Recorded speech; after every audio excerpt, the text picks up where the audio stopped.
Today, we're in Barcelona, and we're meeting with Julio Jolin, Managing Director of Corporación Valora. Julio's had a very successful career from mid-senior director to regional CEO of a huge American corporation. But during the 20 years that Julio has been building a career, he's rather kept a silent role, always reporting to somebody else, always playing by somebody else's rules. But today, Julio's jumping into the spotlight. He's managing and leading his entire organization.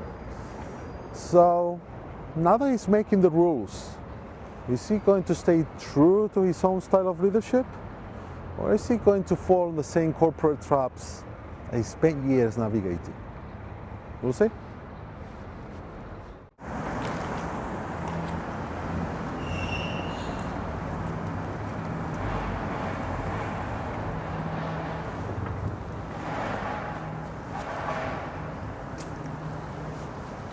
Julio. Although originally from Valencia, Julio built his entire career in Barcelona's contact center industry.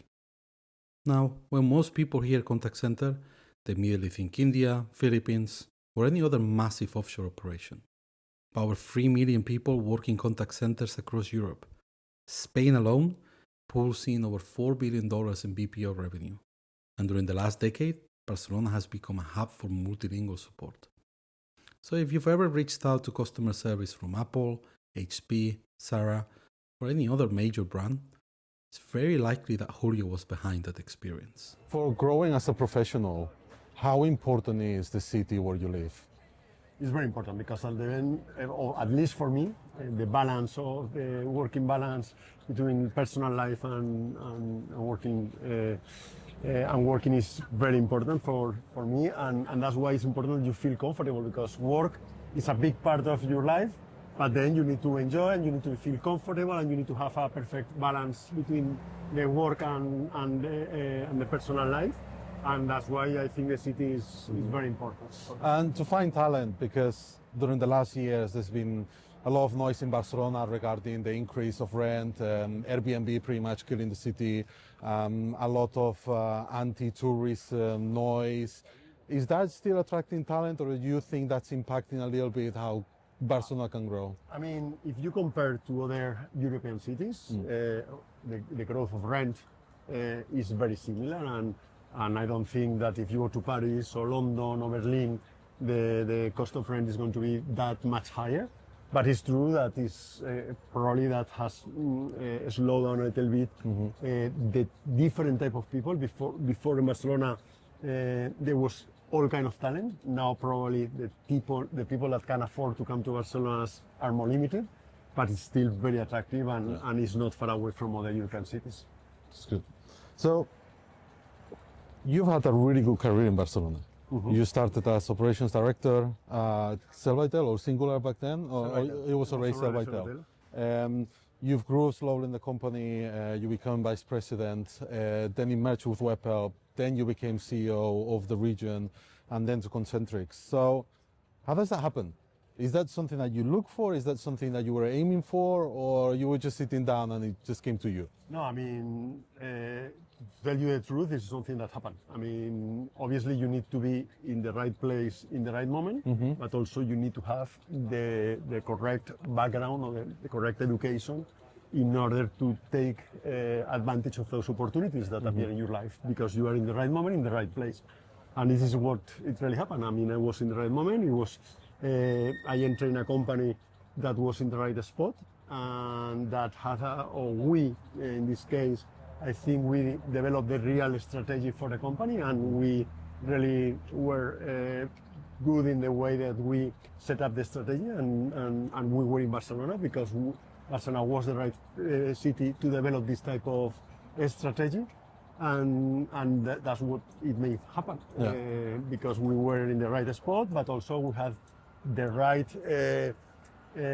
place in Barcelona, and also at that moment from my side I was already with the right background in order to take advantage of that opportunity. But you need to be in the right spot in the right moment. But you've been very loyal, right?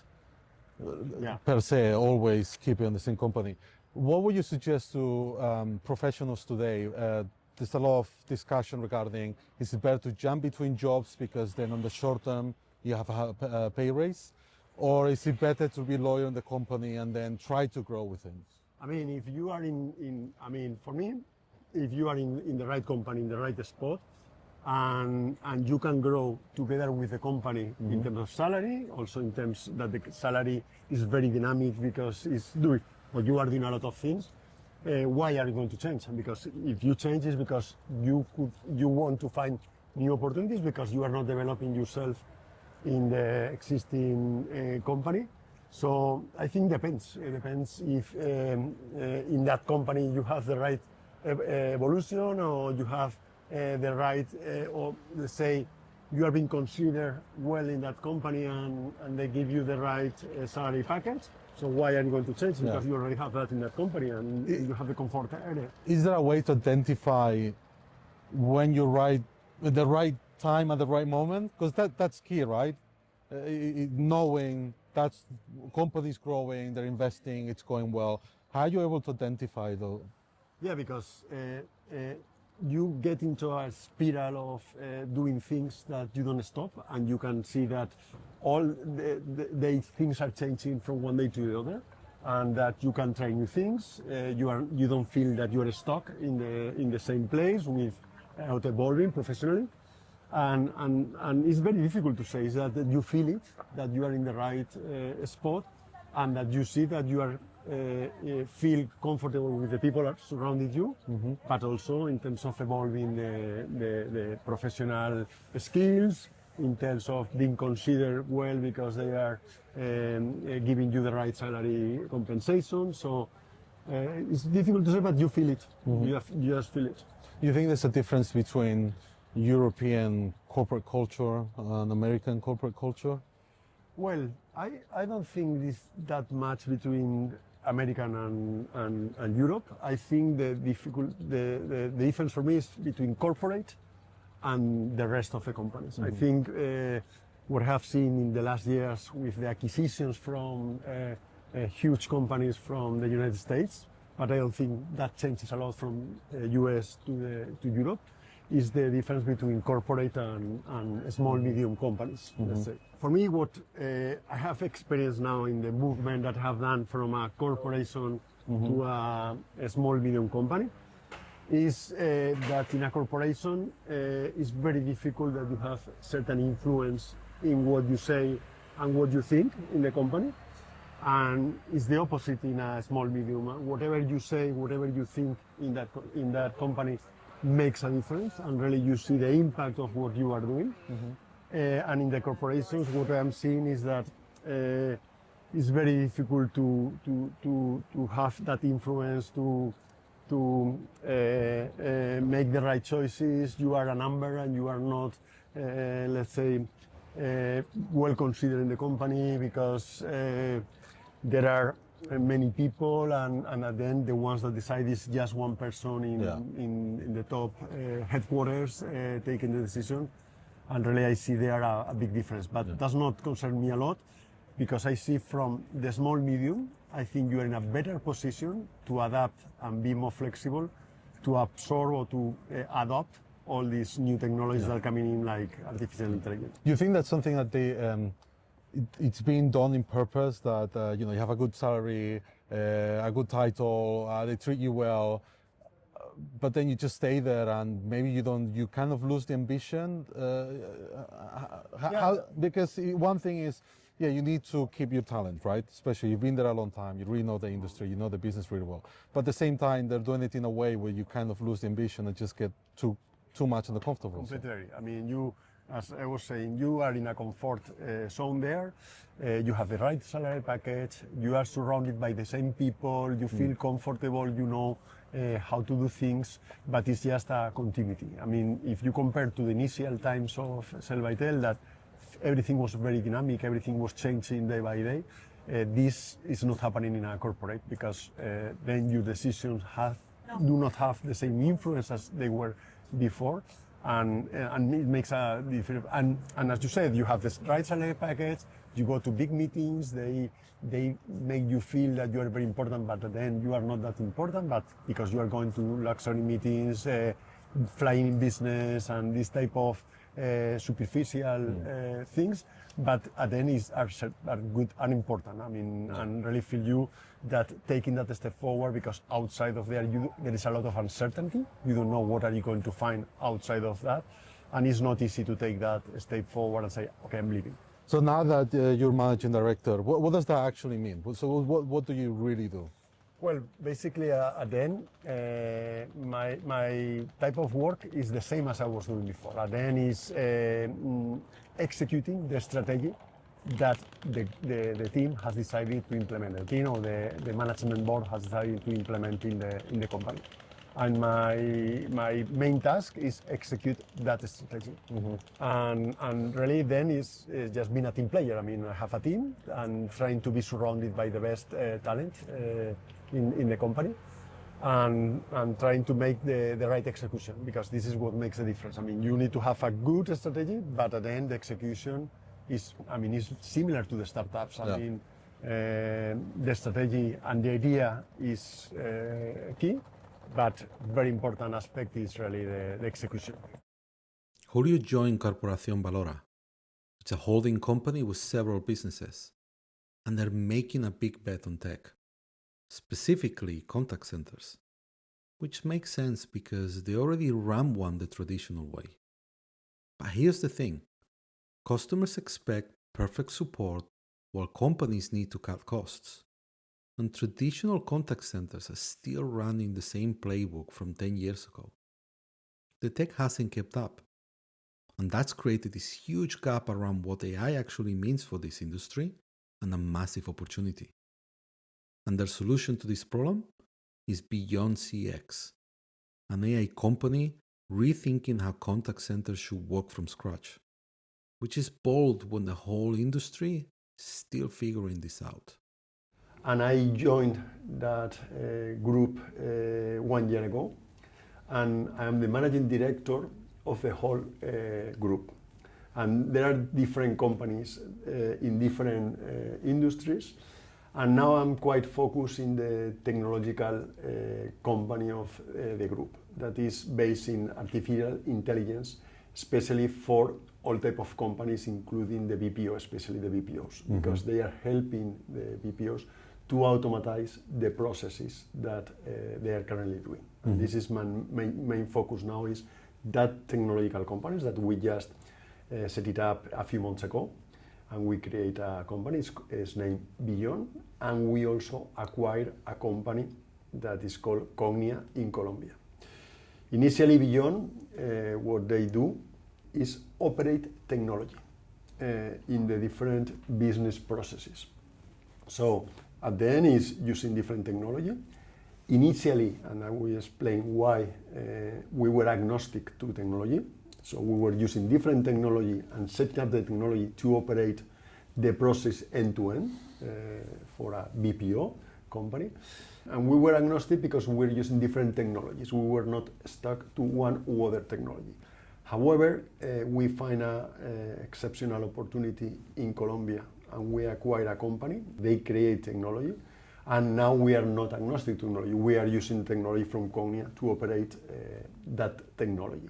So then what we are doing is trying to identify processes where we can automatize that process using that technology, and this is what we are focusing now. That's our strategy.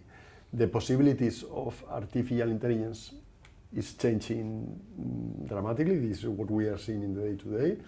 And at this moment, what we have identified is that before we were coming in from artificial technology, artificial intelligence, that what they were doing is answering and being able to create content. That's what they call generative artificial intelligence. And we are moving one step forward. What we are doing is to cognitive artificial intelligence. And then is a technology that understands the context, decide and acts. So per se is capable of doing the same thing a human being is doing in the process. And this is what at this moment we are focusing, is setting up the strategy. Our idea is really to transform the way we are doing business. Is instead of operating people, now we are going to become to operate technology and also people if it's needed, because the technology does not have the capacity to resolve everything. But the idea is the same. I mean, with all the possibilities that artificial intelligence is bringing on the table, is transform the way we are doing business. Before we were managing people, now we are going to manage technology plus people. Mm-hmm. How is the first day for you? How is it to suddenly jump in and first moment on the contact center industry and BPO industry that's really going to full transformation, but also you coming into a new group and trying to transform the group? First, I had an advantage here because when I joined the group, I joined as an advisor. I was part of the board membership. I joined for 3 or 4 months as a pure advisor, and I started to identify the strengths and the weaknesses of that company. And then after a few months, then I saw the possibilities that this company had, because the strategy that the company had initially was quite logic with all the changes that we were seeing. So I decided to join the company as a managing director. I joined the group because I cannot manage a BPO company because I have a transition period. I have a non-compete agreement for 2 years. So I'm working in the group, providing services to the companies in order to transform and in order to change the strategy of the group. Because what we identified, and this is what I was telling you before about the big corporations and the small companies. The capacity to steer the wheel and to change and try new things and look or search for new technology that is going to be able to transform is very difficult in big corporations. Big corporations, I mean, we are talking about that Teleperformance has above 500,000 people. Yes. I mean, tell that company that they are going to change the way they were doing business or the way they were managing the business processes in the past, and now they are going to change completely, and now instead of managing humans, they are going to manage technology plus human. This is very complicated. So that's why I think the challenge was quite significant in my case, because I was entering a group. But the way doing that, or the possibilities to do that, how easy to do that in a small, medium company is much easier than in a big corporation. And that's why I think we had a big challenge, but also a lot of possibilities, and especially with the technology that is appearing in the market now. Is that an AI hype, or is it actually doing what the promises say it's doing? I understand this question because there is a lot of gossip in the industry that there is too much hype. Really, AI is still not ready to substitute the human. But before, what we were seeing is that the AI was able to answer, it was able to have a conversation with the other person on the other side, but was not able to resolve the difficult queries from the customer. At this stage, we have moved from generative AI to cognitive AI, and this cognitive AI is really changing. For me, it's changing completely the game. And completely the game is because, as I was telling you, understands the context, decides and acts. It's able to connect different data sources and is able to take the right decision and the same reasoning as a human will do. For example, to give you an example, if you are calling a contact center and you have a discount if you spend in telecommunications and in your telephone company more than 100 euros, and they have not applied that discount. So you are calling the contact center and you are really asking for that rebate that was promised to you a few months ago.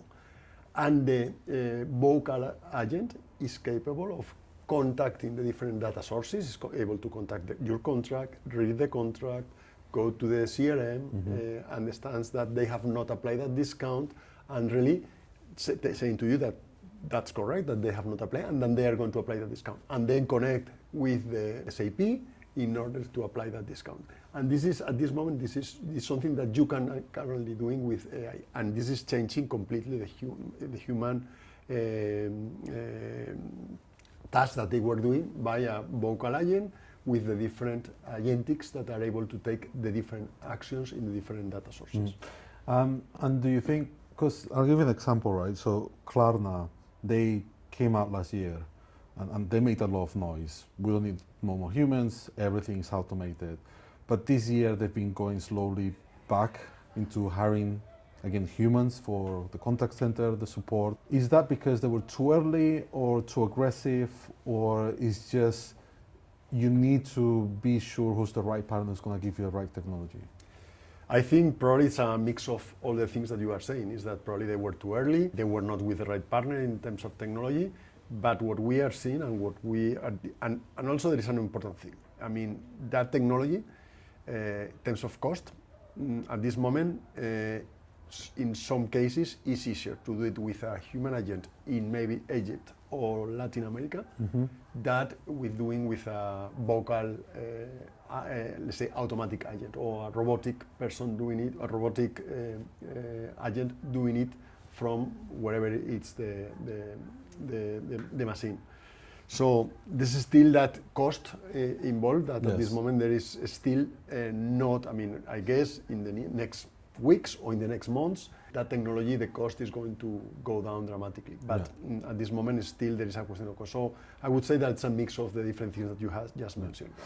Talking about cost, because that's the most important thing. It feels a little bit like it's the big tech companies just pushing to get rid of the cost and not really care about the actual support that they're giving to their consumers. Because I'll give you some data that's come out, right? Like 64% of customers do not like an AI chatbot, as they say, and 75% of customers would prefer talking to a human. So how does that go between what the companies are pushing to reduce costs against what the customers actually want when they're requesting for support? It's true, and if we go back to the times that when initially the chatbot was appearing in the market, there was so much hype on that, and companies were pushing in order to reduce cost, and they were not really focusing in the customer experience, and really that made a lot of harm to the industry, because there were a lot of chatbots that they were just creating a loop, and they were not creating a good customer experience. Nowadays, I think is the right moment. I think the technology is there to do it. It's true that cost is not there yet. So if you want to move and to create these robots doing or substituting the human, still the cost is not there yet. But it's true that we need to be very careful, because there are a lot of companies pushing because they have a lot of pressure in cost, and they are trying to implement, maybe like you were saying, Klarna, earlier that they were supposed to do it. Yeah, but it's not just the clients, right? You see a lot of companies. I mean, it's been quite popular right now with Deloitte, right? They have these companies selling, we're doing AI, we're solving AI, but then at the same time they're saying companies are not ready internally, and they're doing a huge investment just to train their own employees on how to use AI. And actually some companies don't even allow to use AI internally. So they're selling an AI service to clients, but internally they're telling their employees only use AI for very basic things, nothing which is work related. So maybe the question is, how can you identify who is really AI first, who's really building the right technology? And how do you identify the ones who are just putting the title AI on the LinkedIn post because then it just sells? First of all, what you are saying is very important, because I also read the other day that 95% of the AI projects that are being implemented, they do not have return on investment. Only 5% of the projects, they have a return of investment. So that's also quite significant to say. But I think in order to identify or answering your question, I think the only way to do it is creating those business case. I mean, if you have or you are able to identify companies that they have those business case that they have already tested, that they are there, I mean, probably it's because they have the right technology, they understand the business processes and how to apply that technology to the business processes. And this is the only way that at this moment I think you can identify this type of companies that they are AI first, is because they are able to implement and they have already those business case live and they can prove it. That's the only way I can see. And within the BPO industry, I don't know if people realize how big it is. I mean, it's, I think the latest I read was it was reaching around the 400 billion just this year, and it's expected to reach around the 500 billion within the next 5 years, so by 2030. when you're implementing technology, and it's mostly human-based, as we know, right? There's chatbots and everything, but it's mostly human-based. So when you start implementing an AI, which let's say can create all those processes become automated by 70%, how does that impact an industry that's been based on human beings, right? Countries that pretty much like Philippines and India that have heavily been invested on the contact center world. How is that going to impact everyone? It's massive. And we were saying before, I mean, what my perception based on when I was in the BPO industry and what I am seeing what the BPO industry and these huge corporations are doing is that their strategy is based in creating what they call the support agent. It's kind of a tool that is giving the right support to the human agents to give the better answer or give the more accurate answer to the end customer. For me, this is, I think we need to go beyond that. I mean, this is something that was already way past, and at this moment we are, as I was telling you before, with a completely new technology, and the technology is able now to substitute the human being. So and these huge companies that they have created their business model based on a scale are going to have a really rough moments at this stage, because if the technology is there, is able to substitute the human being, is going to create a complete disruption in the market. And my view, obviously, is my view. There is not a question is if this is going to happen or not, is when. Maybe because the costs are not there yet, or because the complete technology, there are not the right business case at this moment. But this is going to happen, and I can tell you it's not going to be 5 years. It's going to be in the next 1 or 2 years that there is going to be a huge disruption, and it's going to have a huge impact in the BPO industry. Do you think there's going to be a political pushback on this? Like countries, again, like Philippines, I mean, just if you look at Concentrix, they're the biggest private employer in the country with more than 100,000 employees, just dedicated to a contact center. When you go to the government and tell them, yeah, we're going to reduce 70% of those jobs, do you think there's going to be a pushback towards technology?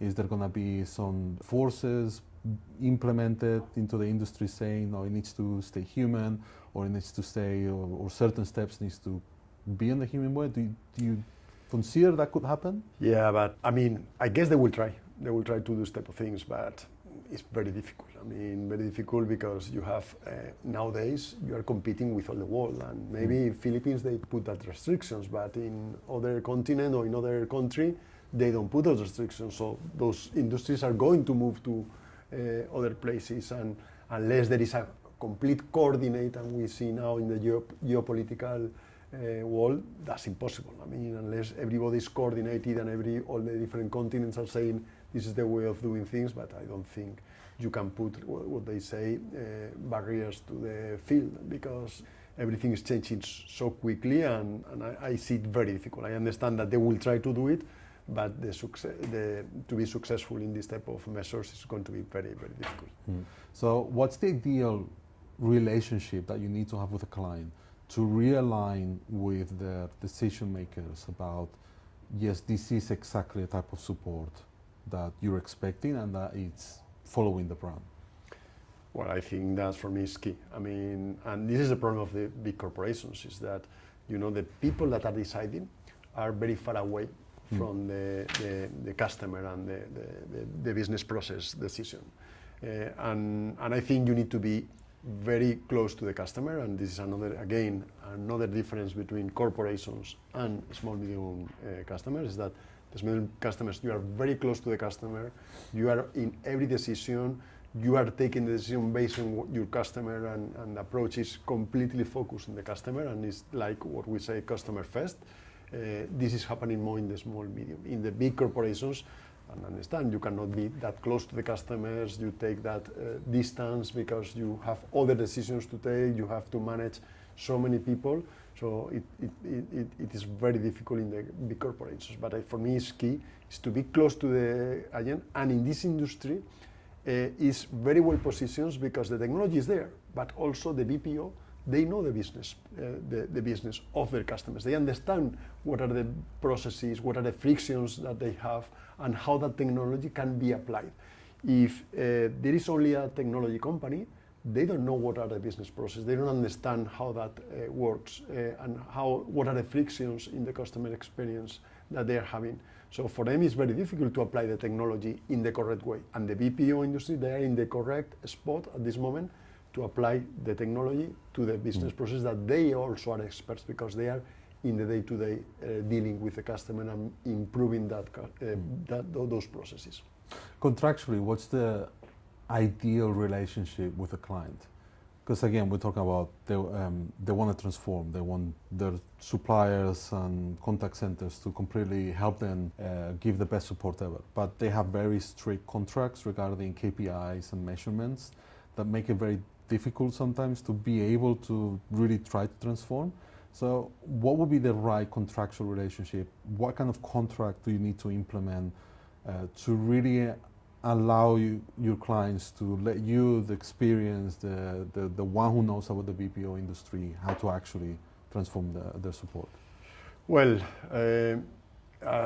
it's difficult to say what would be the right contract. I think this is something that we will see as we are implementing that technology and we are transforming the process, how we can add those contracts. I think we are not there yet. We are seeing if that technology is able to transform the business, the way we are doing business at this moment. But for sure it's going to change the way we were doing things in the past in terms of the KPIs, answering the calls in X seconds.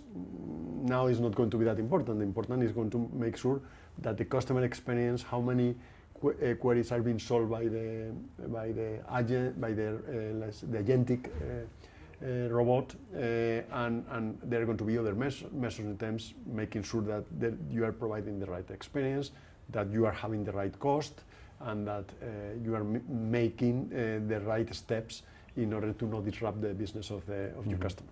Do you think AI can represent also like a big change for leadership on how we lead people, how we lead teams?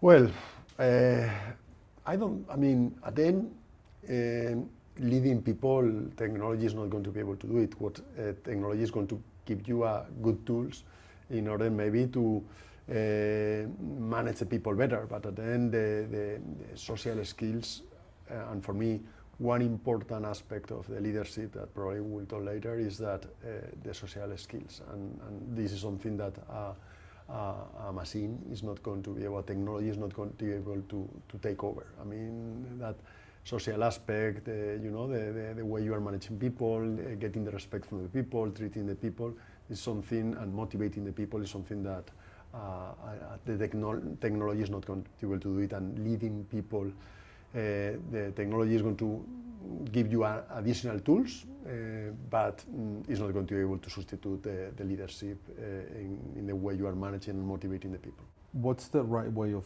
managing people from your point of view? How do you really lead them?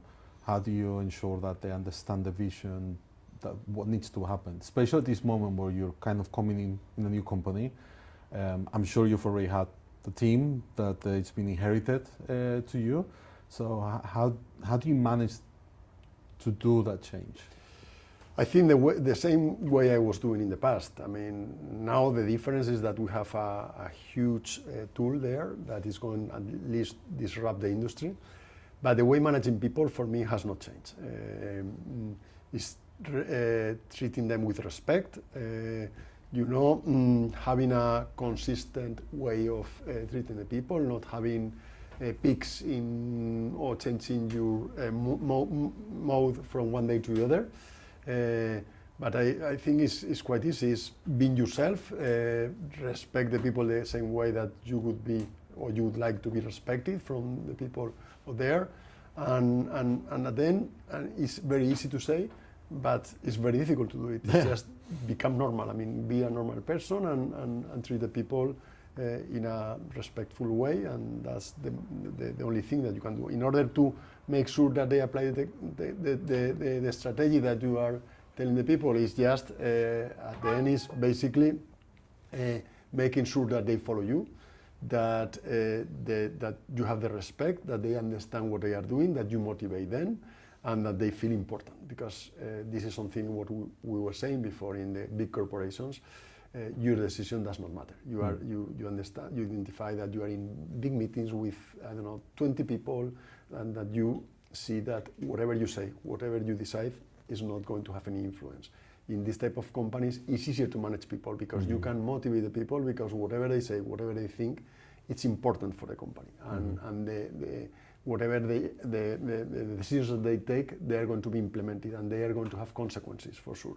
Not happening the same in the corporations. So it's easier sometimes to motivate and to lead people in the small and medium corporations, because whatever they do, also those decisions have consequences, and this is the, let's say, the difficult part of it, because sometimes those consequences are not good, but the influence and the way you motivate people is easier in the small medium companies because of how important you are, and not a number that you are in a big corporation. No. How to avoid those traps? How do you make sure that you don't have those famous meetings with 100 people where everyone is just listening to 5 people give news, and it's been an hour wasted of everyone's time? Well, I can talk basically my experience, because whenever in the past we were, in the past, let's say in the sell by tell era, we were still a startup, and we were going as a startup, and we were able to do that. It's true that whenever you enter in a big corporation and you are not the leader of that corporation, and the way the big corporations are managed are completely different, and you cannot influence there. How are we going to be able to do it? At this moment, we are able to do it in a small medium because it's easier. You are just the management team is very reduced compared to big corporations, and the meetings that you are involved are much more reduced, and the decisions that everybody is taking has an influence. If you grow very much, or I hope we do it in the next years, and we become a big corporation, this would be a challenge that I cannot tell you now how we'll manage, but I will try my best to make sure that we do not commit the same traps as we were doing in the big organization. There has to be a way to cut the bureaucracy, right? Because it goes back again to the point you just said. Technology is supposed to replace humans. So is it just going to be a point where you can have a global company with 100 millions of revenue with 10 employees? Is that something that can happen? Is that something that it could go to that direction? I think it can go. I mean, maybe 100 of millions with 10 people is maybe something that I cannot tell you, but I'm sure that you are going to manage a much big revenue of a company with much less people and much less cities that we were able to manage in the past, I'm sure. I cannot tell you what is going to be the ratio of people versus euros, but for sure is not going to be nothing similar to what we had in the past.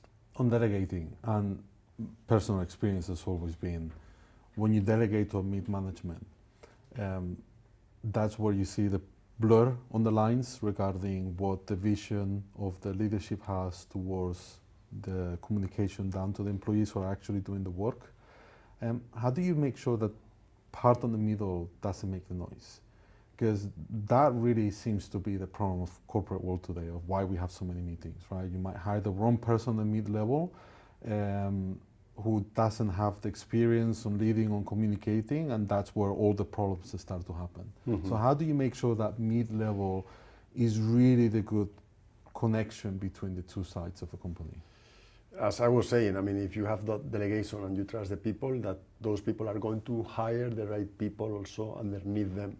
And another way of making sure that these things happening is that I think this was also the way that we have been managing in the past in Sell by Tell is open doors, is making sure that you have a lot of communication with the people, that you talk to the people, that the people also are they have the freedom to go to you, to approach you, to tell you what is going on, because if not, it's impossible to do that effect. So again, it's important the trust on the people that you have underneath, and also making there is a communication not top down but also down top. That communication reaches to you, and you understand what are the problems that you are seeing in the company, that also you are able to steer the wheel and to make changes. Yeah, and it's also the trust from the mid-management that the communication is going up, down upwards, exactly. because there's always that feeling of, oh, they're going to speak to my manager, that's not good, what they're going to say, right? So, Yeah.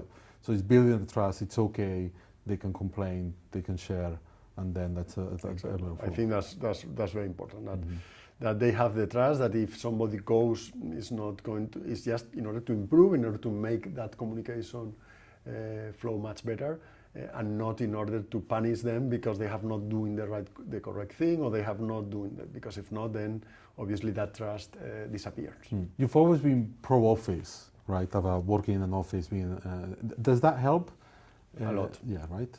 I'm still a very fan of working in the office. I mean, and nowadays, for example, I travel 3 days per week to Madrid because the management team is there, and the company Beyond is being set up there or in Colombia, and I'm traveling a lot to both places because for me it's key to look to the eyes of the person in front of me, or if I stay there in the office and I stand up and walk around and see the people or talk to the people, and something that, if you are working from home and something comes to your mind, it's more difficult to pick up the phone and give the call to somebody. And if you stand up and you just approach somebody and tell what you have been thinking, or what is the last phone call that you have had, or what is the whatever, is easier. And for me, it's a critical aspect to work from home.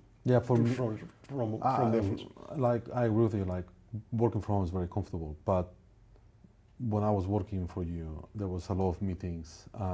There's always these anecdotes that the actual meeting wasn't in the meeting, it was the before and after, because everybody who was joining the meeting, all the managers will talk before, and then we would talk after, and that was actually more helpful. It created a culture and everything.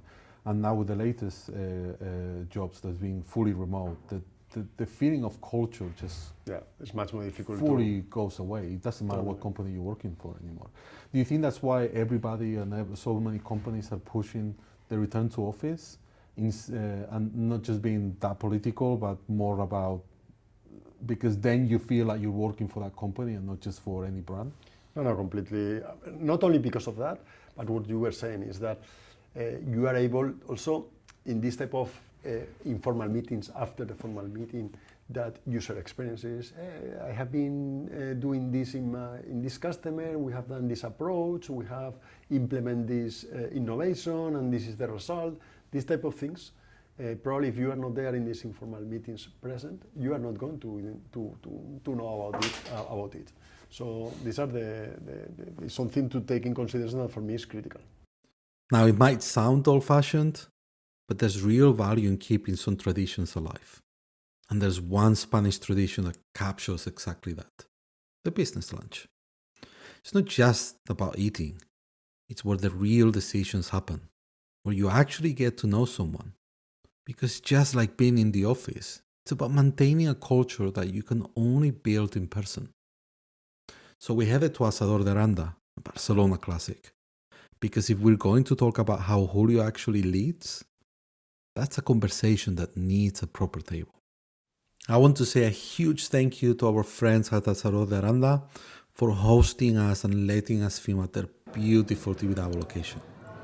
If you're ever in Barcelona, please do yourself a favor and stop by. Amazing food, incredible historical place. It really is a classic for a reason. All the details you can find in the description below, their website, their locations, and again, do go. It's so worth it. Where do you see that leaders fail today to drive people towards a common success?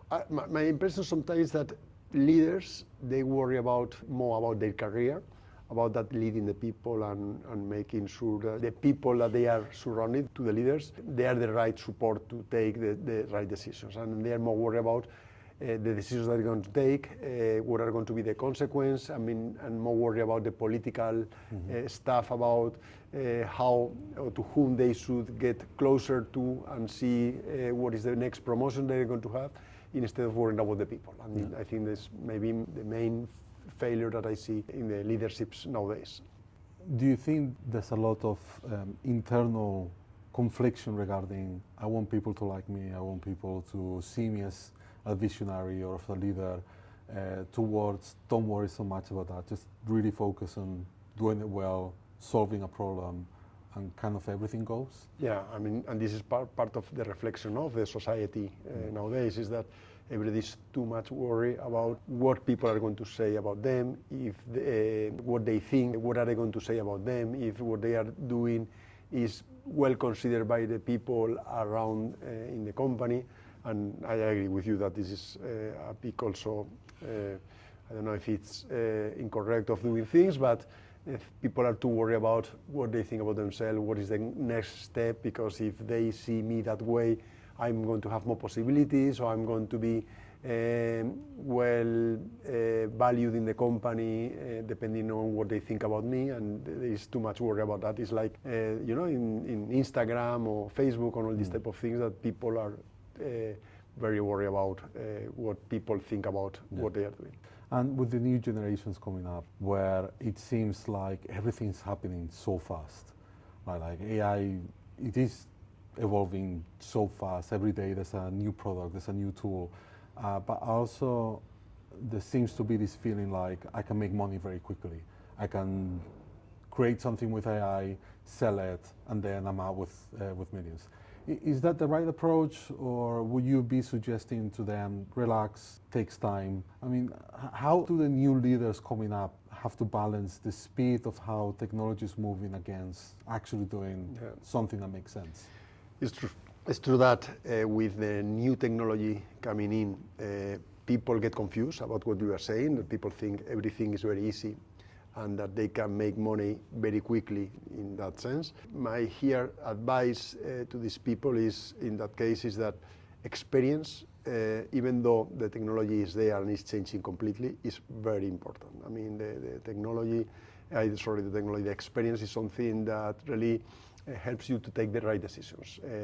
Whenever, and if I compare myself when I was younger, the ambition sometimes that you think that you know everything drives you to take sometimes the incorrect decisions. And the experience, the serenity of the time and all the experiences that you have been going through, is very helpful in order to take the right decision. And I think sometimes in the earliest stage, you need to get all the education that you can get, learn as much as you can, read, get informed about what is going on, and also learn about step by step. I mean, don't be in a rush to take decisions, to get rich, to grow in the professional career. I think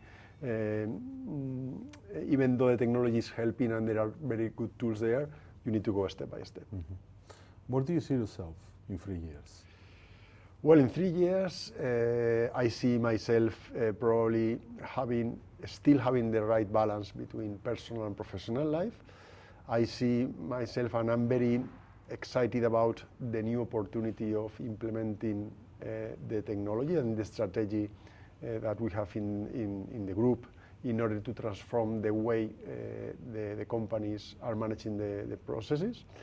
And I see myself at this moment, or my vision at this moment, is that we are going to be able to change the way things are being done in the industry with the new technology. And I think myself driving or leading a company that is going to grow very fast because of the technology and the possibilities.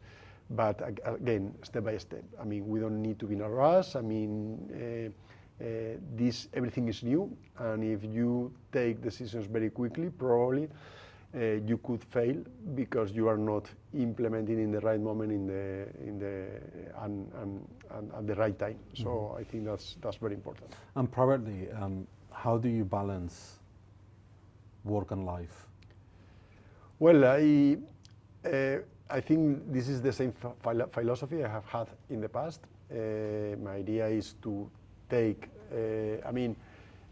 you have certain amount of hours that you can work and that you can perform during the day. I mean, you cannot work more than 10 hours in a, let's say, full activity. So in those hours, you need to make what you are capable of doing. I mean, there are things and you need to prioritize. I think it's important to make that work and personal balance, to make sure that you cannot reach to everything and you cannot do everything, but you can prioritize and make sure that you do what is more important at that moment and prioritize, and not try to do everything by yourself. You need to delegate, and that's the only way that you can balance work and personal. So how do you see these founders and CEOs that say, "Oh, wake up at 4 a.m., keep working, spend Sundays already preparing the next week"? It seems like it's kind of falsely placing into people that you need to work like if everybody owns the company. But it's not really respecting a balanced work life. Do you think that can be something that we need CEOs and managing directors to kind of step back, decrease that pressure and that probable vision of you need to work non-stop in order to not impact so much the mental health that we're seeing today, especially new generation coming into work and saying, "Oh, I'm working 10 hours a day non-stop and this is too much for me"? I think I agree. I mean, it will help a lot, and I think another way of the leadership is leading by example. I mean, if you want to have a work balance between personal and professional aspect, you need also to make sure that the rest of the team does the same as you do, and you need to lead by example. And another thing that we were talking before is the exposure. No, it's what everybody's going to think about you. I mean, if you don't work 16 hours per day or 20 hours per day and work at 4 in the morning, what are the people going to think? Is people are going to think that you are not a hard worker, or you are not a good professional because you are not fully committed to your professional life, and I think that's not correct. I mean, and that's why, and it's a key aspect I was saying before, is the delegation. I mean, you need to make sure that you have the right team around you, that everybody working the right hours should be more than sufficient to make sure to be successful in the professional career. What are you trying to avoid from the past that you've seen in the big corporations when you're speaking to people and you're leading people directly? So first of all, avoid meetings longer than 1 hour. And also reduce the meetings to the number of people, and those meetings they need to have actions after those meetings. I mean, for me, coming from a corporation, I mean, the quantity of meetings that they were not useful, there were a lot of them. That's one thing. Then the amount of bureaucracy in those companies. I mean, it's true that in order to be able to manage these big corporations, you need to have certain bureaucracy, but you need to reduce to the minimum and not to make it like this is the part of the day-to-day activity, that everything is full of bureaucracy. I mean, that's another part that I would avoid. And another part is the hierarchy in these organizations. The quantity of reporting, the quantity of explanations that you need to give, that are not contributing, not bringing any value added to the company. So how do you avoid that bureaucracy that sometimes it's invisible, you don't realize because you're delegating, and most of the time CEOs find out later that certain ways of working is happening. So how do you control that? How do you stop it?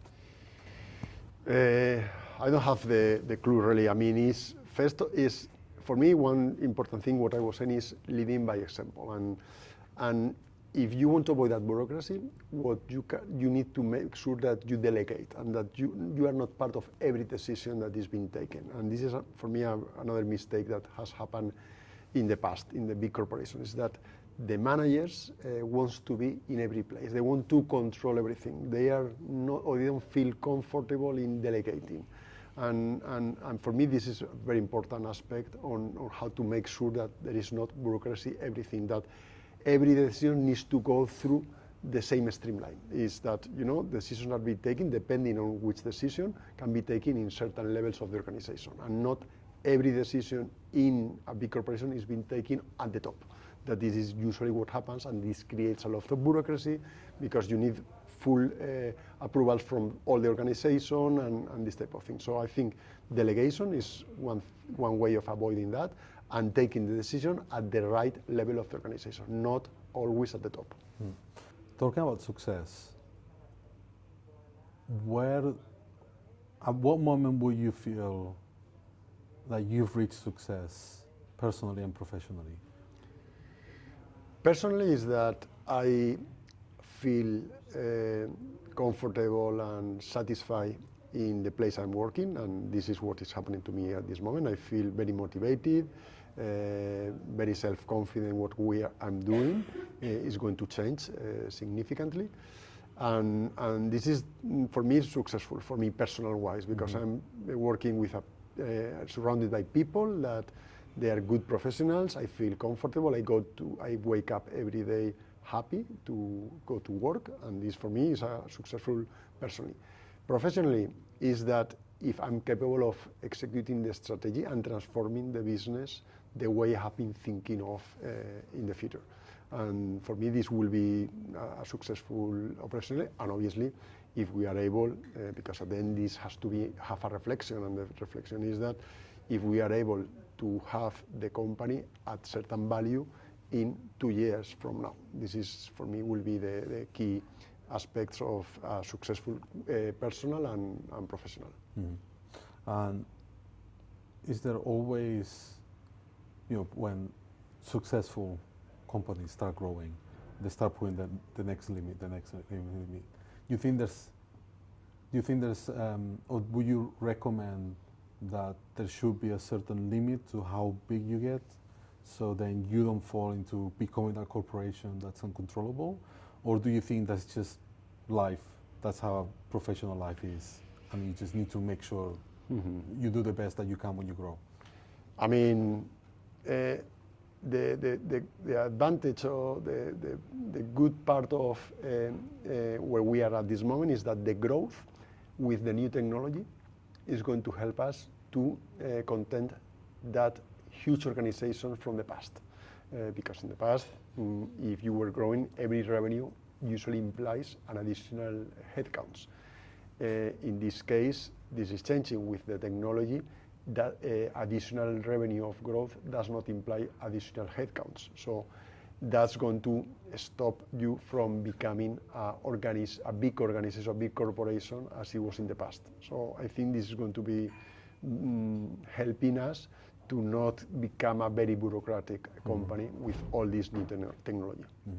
So for those who are starting now, they're mid-level, burned out, and they're thinking of starting from scratch, or what kind of, and knowing where we're going, right? Where you're saying like that transition on what's going to stay human, what's going to go to AI. At the age that you have right now, if you're looking back, what kind of recommendations would you give them? And this is a good question because, well, I have 3 children, and that one of them is ending the university studies, and the other one is just starting. And really there is a lot of uncertainty about what is type of future work are they going to have. And I am not able to visualize how it's going to change for them, or how the future is going to look like for them. So for me, to give advice to the new people coming in and what type of work are they going to have is very difficult. I know it's going to change a lot. I know the way we were doing things is going to change, the type of work that they're going to be doing. But what is not going to change is what we said before, is the way we are going to manage people, the leadership skills that you need to have to manage people. But the type of work that they're going to do definitely is going to change a lot. It's not going to be the same. What is going to be, I'm not at this moment in a good position to say this or the other advice about it. No. So what do you tell your children directly when they ask you the question, what should I do? And I'm saying just, and this is a very topic, I mean, very usual recommendation is keep alert, keep studying yourself and understanding what is going to happen, read a lot, understanding where are the trends going, what type of technology is coming in. And even though, I think in my case, since I started working, I have not been stopped reading new things, trying to learn from new stuff, trying to get new trainings. I think that's very important, and this is what I'm telling them. And this moment, they are in the moment, or the young people, is to keep learning, don't stop, keep reading, be anxious about what is next is going to come, and trying to learn from that, and build the experience step by step, because you don't need to be in a rush.